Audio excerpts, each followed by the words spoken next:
Maple sap has been flowing from trees at Hall Acres Farm since the 1860s. This is product and we're going to push it through the filter press.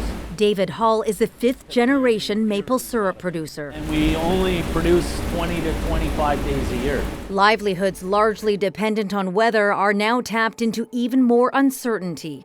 A 25% across-the-board tariff on Canadian imports is set to take effect in days. Last year, $450 million worth of maple syrup was sent to the U.S. That's 62% of Quebec's maple exports. Are people going to stop buying syrup in the U.S.? Probably not. Will they buy less? Probably. We're going to have meetings with the buyers and see what we can do. But, to say that the producers were going to get 25% less, none of us would be in business. Across the Quebec border, Vermont is the top producer of maple syrup in the U.S. The markets are highly interconnected.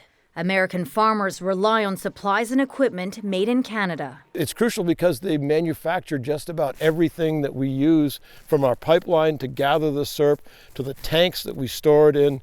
Vermont's Maple Sugar Makers Association worries all of the tariff uncertainty could lead to price hikes and shortages on American shelves, stalling growth in the industry.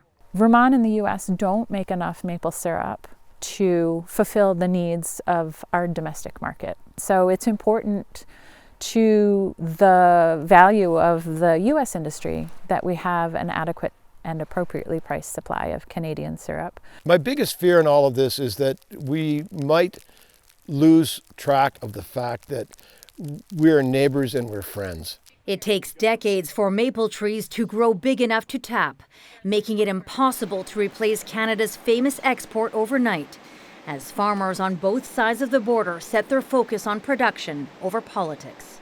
Vanessa Lee, CBC News, Brome Lake, Quebec.